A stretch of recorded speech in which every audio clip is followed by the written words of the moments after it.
ورحمۃ اللہ وبرکاتہ۔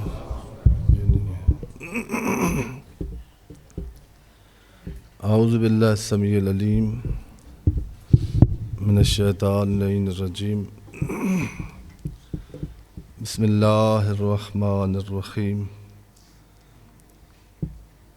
الحمد والثناء للہ الذی لا یحصی ثناءہ الا ہو، وصلی اللہ علی جمیع الانبیاء والمرسلین،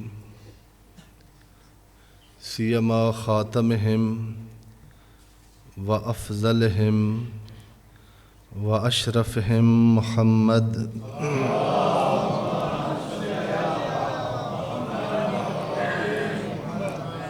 وعلی آلہ الاطیبین الانجمین، لا سیما بقیۃ اللہ فی العالمین والارضین، بہم نتولی ومن اعدائہم نتبرأ الی اللہ۔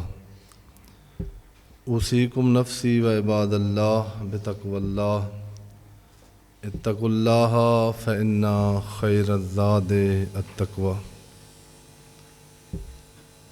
میں اس ماہ تقوی میں،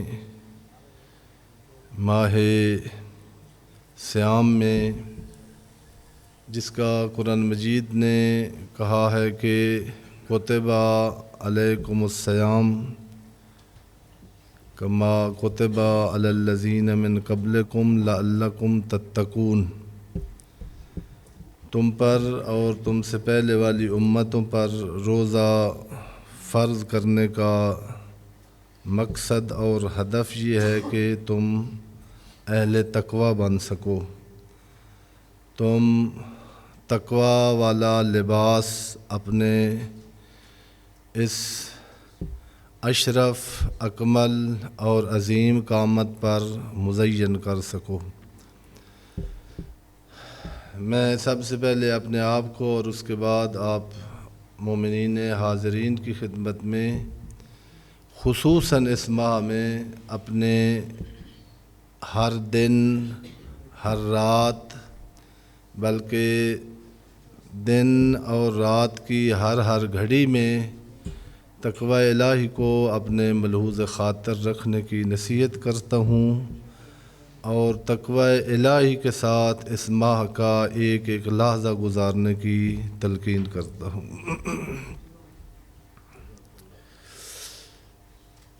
سورہ بقرہ کی آیہ نمبر 183 ظاہراً آپ نے سنی بھی ہے اور پڑھی بھی ہے۔ یہاں روزے کے پہلے ہدف بیان ہوا ہے اور بعد میں بعض احکام روزے کے بیان کیے گئے ہیں۔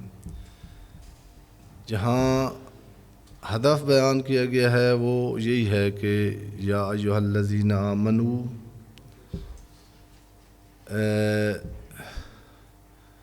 ایک دفعہ آدمی بلاتا ہے اور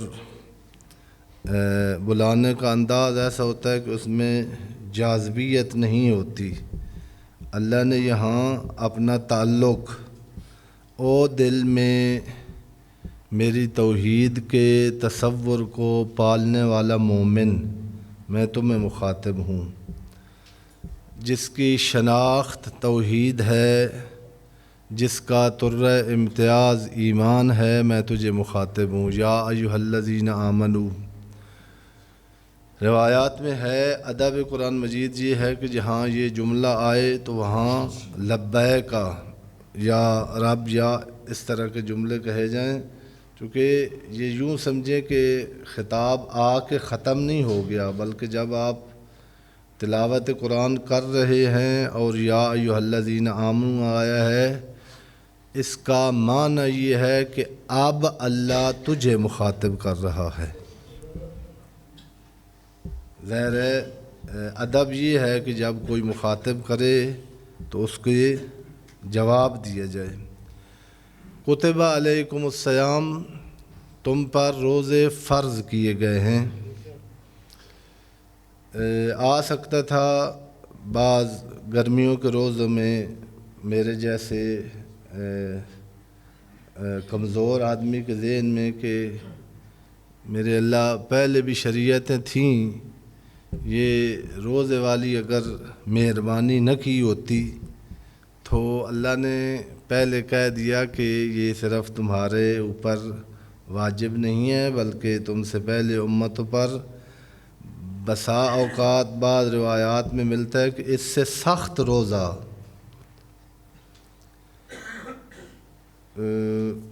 تفسیر میں ہے، روایات میں، کہ شروع میں بلکہ وہ آیت ناسخ ابھی موجود ہے قرآن مجید میں کہ ماہ مبارک رمضان کی راتوں میں رفث الی النساء آپ کے لیے جائز ہے۔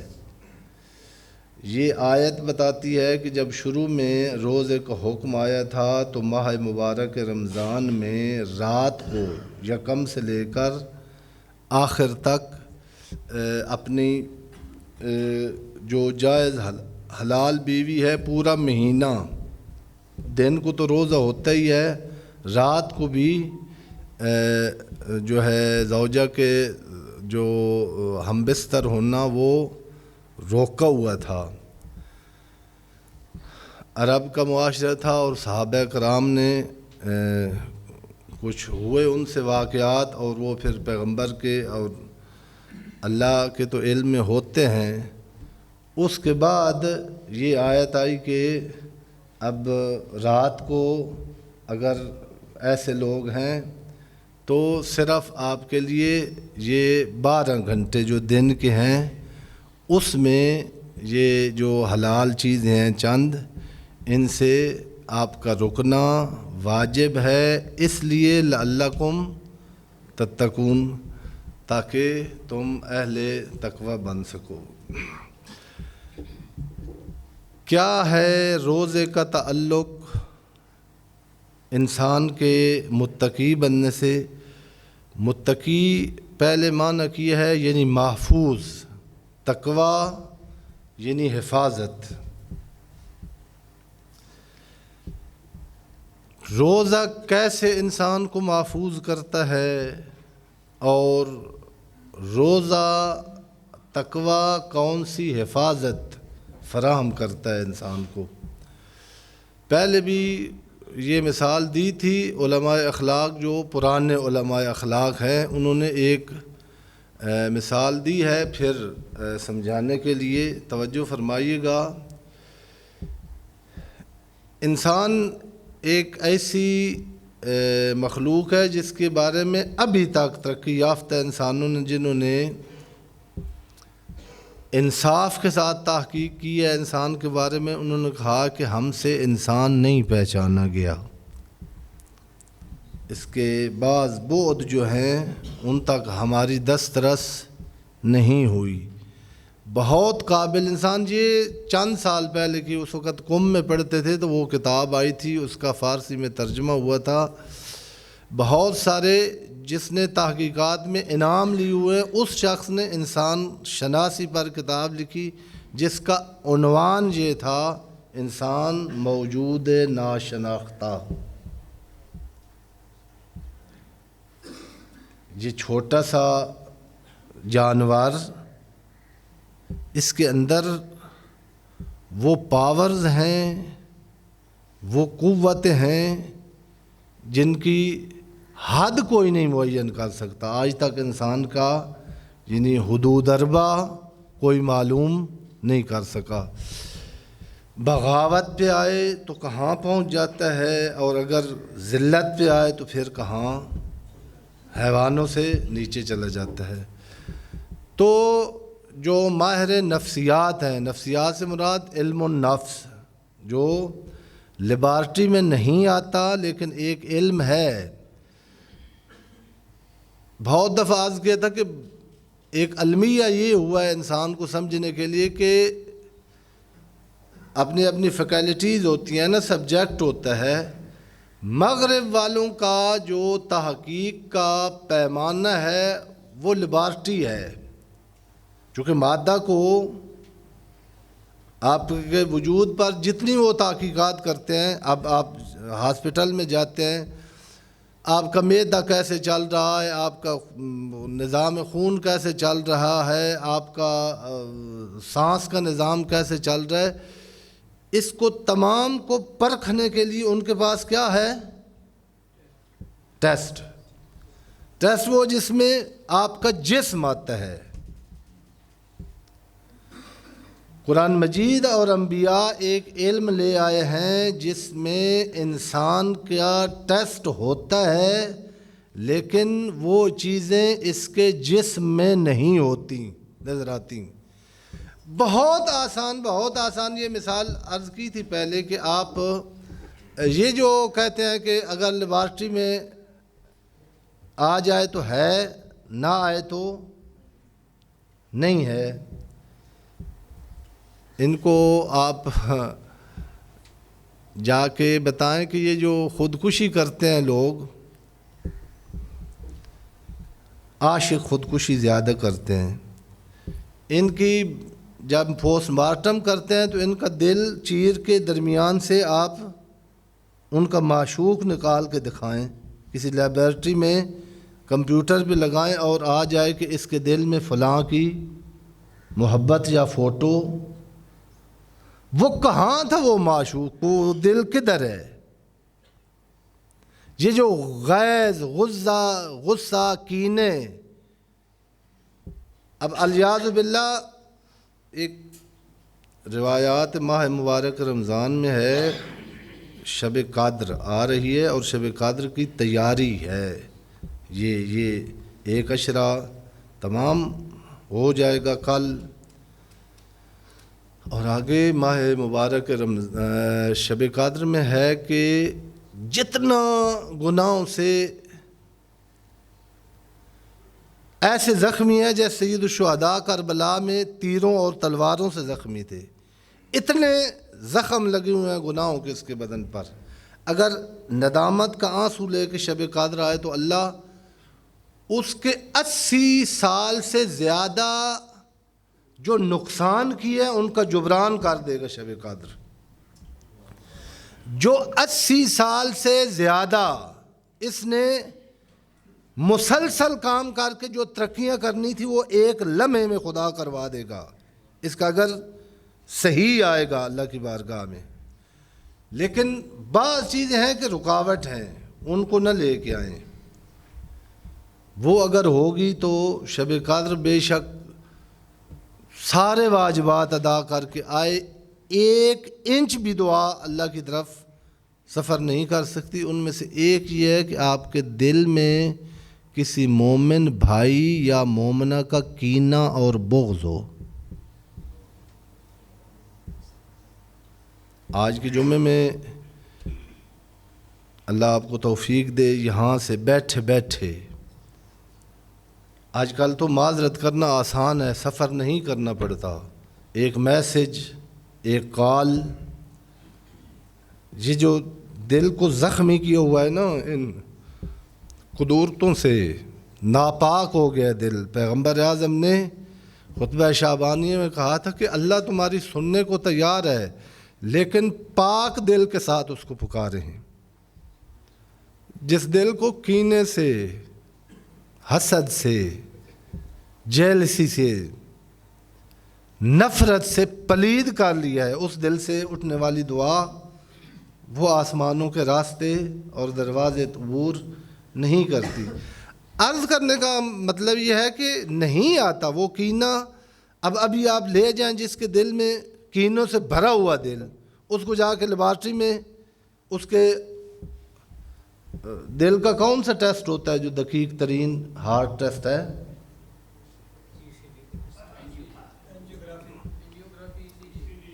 ECG اینجیوگرافی اس کی کرائیں اور اس میں دیکھیں کہ کتنے آئے ہیں، کس کس کا بغض آیا ہے، نہیں آتا۔ قرآن مجید کی ایک لیبارٹری ہے، اہل بیت کے پاس ایک پیمانہ ہے جس میں تیرے دل کے جو لیبارٹری میں نہ آنے والے امراض ہیں وہ دیکھ لیتا ہے اہل بیت پیغمبر اور قرآن مجید نے بارہا عرض کیا کہ ان مرضوں کا تذکرہ کیا ہے. فرمایا اگر نامحرم کی آواز پر تو طمع کرتا ہے کہ میں اور سنوں، لا تخضعن بالقول لیطمع الذی فی قلبہ مرض. قرآن کا ایک ٹیسٹ دل کا بتا رہا ہوں. سورہ احزاب میں ازواج پیغمبر کو مخاطب کر کے قرآن کہہ رہا ہے کہ جب دروازے پر دستک ہو تو آپ نے دھیمے لہجے میں ازواج پیغمبر نہیں بولنا، نرم لہجے میں جواب نہیں دینا. کیوں؟ فرمایا اگر ایسا بندہ دروازے کے باہر کھڑا ہے جس کا دل مریض ہے، جس کے دل میں کھوٹ ہے، جس کے دل میں گند ہے، جس کے دل میں کینسر ہے، وہ طمع کرے گا تیری آواز اور سنے. یہ بارہا جملہ میں نے یہاں عرض کیا کہ آیت اللہ جوادی عملی حفظ اللہ فرماتے ہیں کہ یہ ٹیسٹ قرآن مجید کا ایک آ گیا ہے. اپنے آپ پر لاگو کریں، اس کے آئینے میں اپنے آپ کو دیکھیں. جب آپ کسی دوست کو کال کریں، اس کی زوجہ فون بعض اوقات اٹھاتی ہے، اس کی بیٹی اٹھا لیتی ہے، کہیں بھی جب کسی نامحرم کی آواز آئے کال پر، اپنے آپ کو چیک کر کہ فوراً رکھ دیتا ہے یا تیری خواہش ہوتی ہے کہ کسی بہانے سے ایک بات اور ہو جائے. اگر نامحرم کی بات پر طمع اور لالچ کرتا ہے تو پھر قرآن مجید کہہ رہا ہے تیرے دل میں مرض ہے، اور یہ مرض وہ ہے جو انسان کو ابن ملجم بناتی ہے. اس کا اگر انجام دیکھنا ہو تو یہ کتام کی خاطر علی کے قتل میں ملوث ہوتے ہیں جن کے دل میں نامحرم کی محبت پلتی ہے. یہ ماہ مبارک میں رمضان میں اپنے آپ کو عرض کر رہا تھا کہ روزے کا تعلق کیا ہے؟ دو انسان کے اندر پاورز ہیں بنیادی. ایک کا نام ہے قوت شہویہ، دوسری کا نام ہے قوت غضبیہ. بنیادی طور پر قوت شہویہ، یہ اردو میں اور پنجابی میں اور ہمارے ہندوستانی زبان میں شہوت مخصوص معنی میں غریزہ جنسی میں استعمال ہوتا ہے. عربی کا لفظ ہے شہوت. اس کا مطلب ہے کوئی بھی خواہش جو حد سے بڑی ہوئی ہو، اس کو جب اپنی حدود کراس کر جائے، اپنے دائرے سے باہر نکل جائے، اس خواہش کو کیا کہتے ہیں؟ شہوت. وہ کھانے کی بھی ہو سکتی ہے، وہ جنسی خواہش بھی اپنا دائرہ کراس کر کے. قرآن مجید نے باقاعدہ یہ تعبیر کہ آپ کے لیے آپ کی ازواج اور ملکت یمین وہ جائز ہے جنہوں نے ان سے آگے تجاوز کیا، اولئک هم العادون. وہ اللہ کی حدیں پامال کرنے والے ہیں، اور اللہ اپنی حدیں پامال کرنے والوں کو دنیا میں ذلیل کرتا ہے، آخرت بعد میں آئے گی، وہ لیتا ہے انتقام اس کا. یہ شہوت ہے کہ انسان اپنے کمال کے لیے اٹھے. اس کے اندر پاور رکھی ہے کہ رکاوٹوں کے باوجود، سستیوں کے باوجود، جو طاقت انسان کو اٹھاتی ہے، برانگیختہ کرتی ہے کہ اپنے مقصد، اپنے کمال، اپنے ایم، اپنے ہدف، اپنے ٹارگٹ کے لیے اٹھے، پرواز کرے. اس کو قوت شہویہ کہتے ہیں. غضب ظاہر ہے اس دنیا میں ایسا عالم ہے کہ جب انسان چلتا ہے تو راستے میں رکاوٹیں آتی ہیں. غضب اس اللہ کی دین، اللہ کی نعمت اور اللہ کی اس پاور کا نام ہے جو راستے سے، جب آپ کمال کا سفر کریں، راستے میں جو رکاوٹیں آتی ہیں ان کو ہٹائے. مثلا آپ گھر میں رہ رہے ہیں، آپ کا جان ہے، مال ہے، ناموس ہے. یہ جو آپ بچوں کی بھوک نہیں دیکھ سکتے، آپ کے اندر ایک آگ لگتی ہے اور آپ نکلتے ہیں کہ میں کچھ کر کے آؤں، یہی قوت شاویہ ہے۔ یہ جو آپ کہتے ہیں کہ میرا اپنا گھر ہونا چاہیے اگر یہ دائرے میں رہے، یہ اگر نہ ہو تو آدمی سویا ہوا اٹھے ہی نہیں، بیٹھا ہوا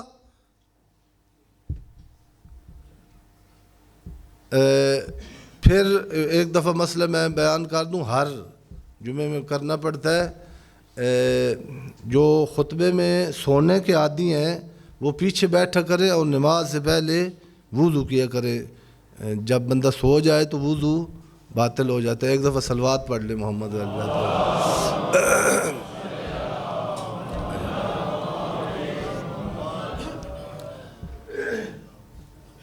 یہ چونکہ انسان آزاد ہے، چونکہ انسان کی حدود اللہ نے ہر مخلوق کو پیدا کر کے اللہ نے اس کی حد مقرر کر دی ہے، حتیٰ فرشتے کی بھی، ما منا الا ولہ قدر معلوم۔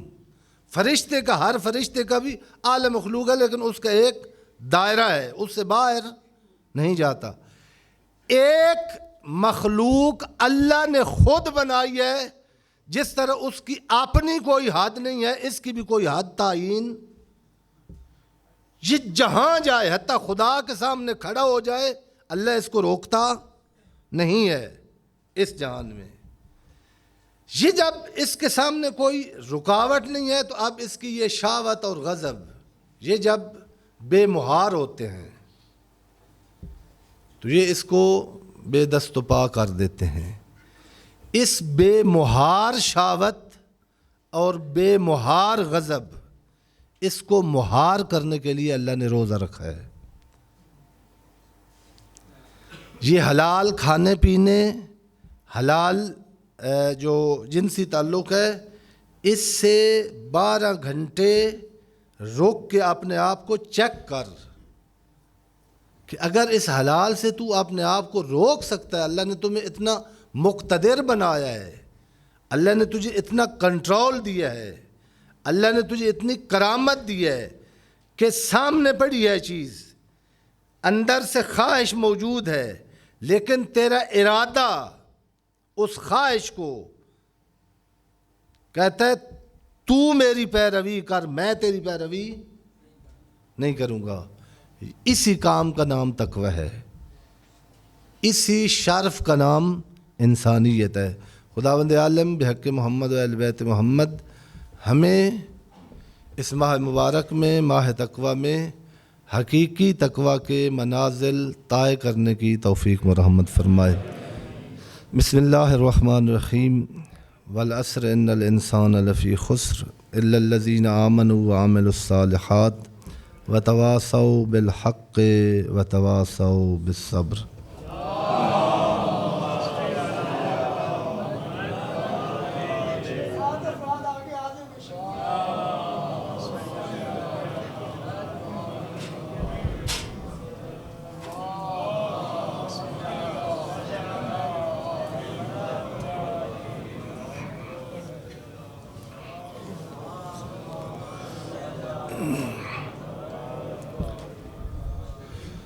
اعوذ باللہ السمیع العلیم من الشیطان اللعین الرجیم۔ بسم اللہ الرحمن الرحیم۔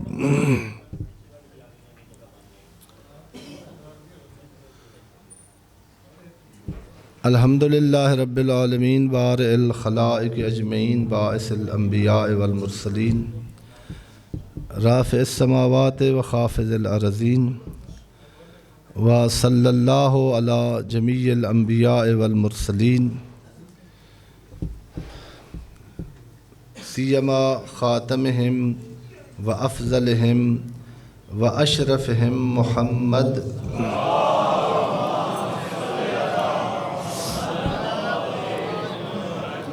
وعلی آلہ الاطیبین الانجمین لا سیما بقیۃ اللہ فی العالمین۔ اللہم صلی وسلم علی امیر المؤمنین وقائد غر المحجلین مولا الموحدین امام المتقین علی ابن ابی طالب علیہ السلام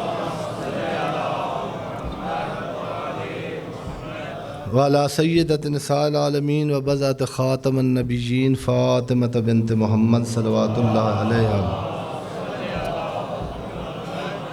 وعلی الحسن والحسین سیدہ شباب اہل الجنہ و صبط نبی الرحمہ وعلی ابن الحسین سید العابدین و قرۃ عین الناظرین و محمد ابن علی الباقر العلم النبیین و جعفر ابن محمد الصادق الامین و موسیٰ ابن جعفر القاظم و علی ابن موسیٰ الرضا و محمد ابن علی الجواد و علی ابن محمد الہادی والحسن ابن علی العسکری والخلف القائم المہدی حجج اللہ علی الخلق اجمعین اللہم اجل فرج قائم آل محمد واجعلنا من احسن انصارہ و اعان وقہل ناظرنا بنظرت منا الیہ۔ خداوند عالم بحق محمد اہل بیت محمد علیہ السلام تمام حاضرین کو بالخصوص اور جو ابھی پہلے عشرے میں بھی آداب ماہ مبارک رمضان بجا لانے میں کسی قسم کی کوتاہی میں مبتلا ہیں ذات واجب، ان کو ان باقی ماندہ ایام میں سنبھل کر اللہ کی طرف سے جو تحائف آ رہے ہیں انسانیت کے لیے، اللہ جو اپنی بزرگ مخلوق، آسن مخلوق، اشرف مخلوق، جس کا سر اپنے علاوہ کسی کے سامنے اللہ نہیں جھکانا چاہتا، اس کی جتنی ضروریات ہیں اتنی پوری کرنے کے لیے ایک رات میں اللہ اعلان کر رہا ہے بار بار اور دعوت دے رہا ہے کہ تم میرے میزبانی پر آئے ہوئے ہو، صرف اپنا کاسہ گدائی اس کو سیدھا رکھو، اپنا ادب سوال اس کو ملحوظ خاطر رکھو، پھر تجربہ کرو کہ دنیا کے دروازوں سے تم لینے جاتے ہو اور حقارت اور ذلت لے کے آتے ہو، میرے دروازے پر آؤ گے تو کبھی تمہارے زندگی میں ذلت اور حقارت نہیں آئے گی۔ مناسبات میں سے بہت بڑی مناسبت کل 10 ماہ مبارک رمضان ہے، روز وفات ہے المعصومین ام الزہراء حضرت خدیجۃ الکبریٰ صلوات اللہ علیہا۔ برادران، تقویٰ کی گفتگو بھی ہونے اب وقت کسی چیز پر گفتگو کرنے کا نہیں ہے۔ انشاءاللہ کل مغرب کی نماز سے پہلے اعلان کیا گیا ہے مجلس ہوگی، مختصر جو آ سکتے ہیں انشاءاللہ باقی گفتگو ہوگی بی بی کے سیرت کے حوالے سے۔ اب روزے کا فلسفہ اور بی بی کا کردار میں دونوں ایک جملے میں اگر لے آئیں، علماء اخلاق بلکہ ایک علیحدہ فیکلٹی ہے جو کم حوزہ ہے علمیہ میں رواج نہیں تھا بلکہ ابھی تک بھی مخالفت موجود ہے علم عرفان کی۔ وہ لوگ کہتے ہیں کہ عبادت کا بھی جس طرح آپ کہتے ہیں نا کہ ہر جسم کا، سائنس کہتی ہے کہ جسم کہتے ہی اس کو ہے، مادہ اس کو کہتے ہیں جس کا طول، عرض اور عمق ہو۔ پریشان ہو گئے ہیں بھائی، ٹائم ہی مک گیا ہے تو مولوی گال بھی اوکھی شروع کر دیتی۔ جسم اس کو کہتے ہیں جس کا طول، عرض اور عمق ہو۔ علماء فرماتے ہیں کہ عبادت کا بھی طول، عرض اور عمق ہے۔ عبادت اعتباری چیز نہیں ہے، عبادات حقیقت ہیں، لیکن ان کو پرکھنے کے لیے یہ پیمانہ جو جسم کو پرکھنے کے لیے ہے یہ نہیں ہے۔ مثلاً میں ختم کروں، روزے کا طول کتنا ہے،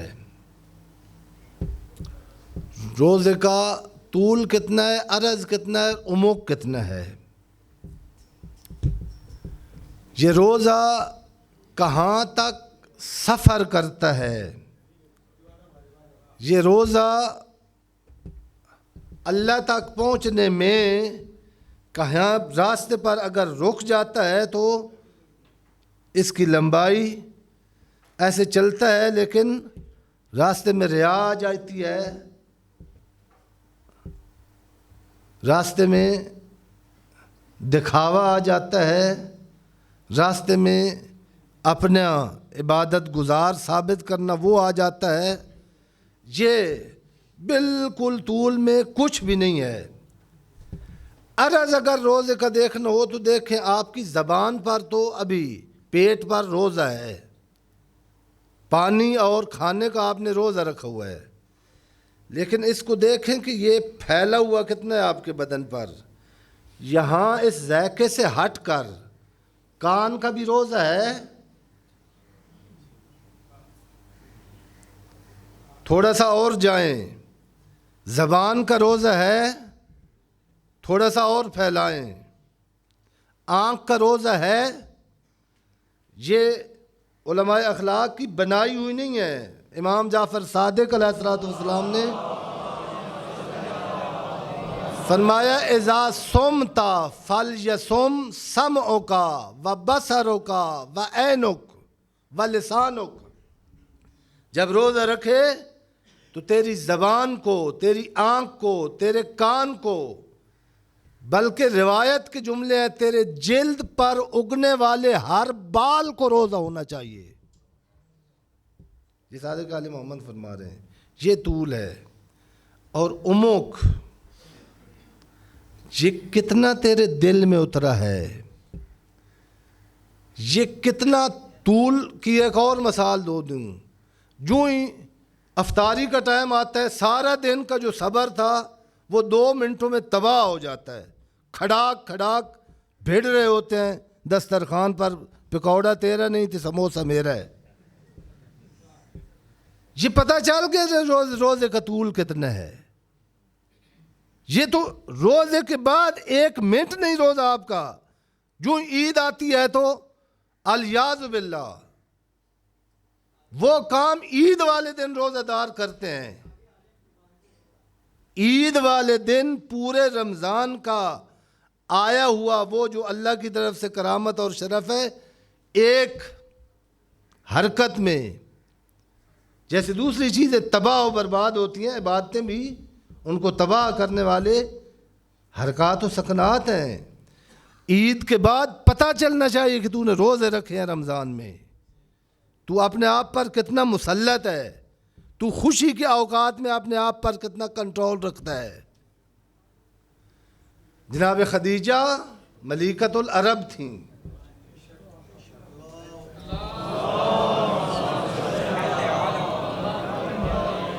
اور انشاءاللہ یعنی ہماری جو ایک خواہشات ابھی انشاءاللہ اللہ پوری کرے گا، یہاں خاران کے لیے بھی آنے کا خطبہ جمعہ میں اگر اہتمام، جا کے یہ بات آپ اپنے معاشرے میں دیکھیں کہ اگر ہم جناب خدیجہ کا جشن مناتے ہیں، اور شیعہ کا طر امتیاز یہ ہے کہ ام المومنین ہونا مسلمانوں اور ہے اور ام المعصومین ہونا اور ہے، خدیجہ ان کو دوسری ازواج کے ساتھ مقایسہ نہ کرو، دوسری ازواج ام المومنین ہے، خدیجہ ام المعصومین ہے، اور اللہ کوئی شرف بغیر قابلیت کے نہیں دیتا۔ جس نے عرب کے گئے گزرے دور میں، زمانے جاہلیت میں، اس سٹیٹس کو قربان کیا ہے، صداقت اور امامت کو، اس کردار کا نام خدیجہ ہے، جس کی لوگ غلامی کرتے تھے۔ اس نے ایک یتیم جس کو لوگ پتھر مار رہے تھے، جس کی بیٹی ہر روز رو کے اس کے زخموں کو مکہ میں، یہ خدیجہ ہے، شیب ابی طالب ہے، اور ٹوٹے ہوئے برتنوں میں. اور جب جا رہی تھی اپنا کچھ نہیں، کبھی اپنی بیٹی کو دیکھ کے کہتی ہے آپ بابے کا خیال رکھنا، میں جب تک زندہ تھی اس کے زخموں کو مرہم کرتی رہی ہوں، میرے بعد ماں بن کے محمد کے زخموں کی مرہم کرنا. اور بعض روایات میں ہے کہ آخری وقت پیغمبر کے چہرے کی طرف دیکھ کر کہا پیغمبر میری اور کوئی اولاد نہیں، میری ایک خواہش ہے کہ زہرا کو میرے بعد کوئی مارے نہ. ان احسن الحدیث وابلغ الموعظہ کتاب اللہ. بسم اللہ الرحمن الرحیم. انا اعطیناک الکوثر فصل لربک وانحر ان شانئک هو الابتر. صدق اللہ العلی العظیم.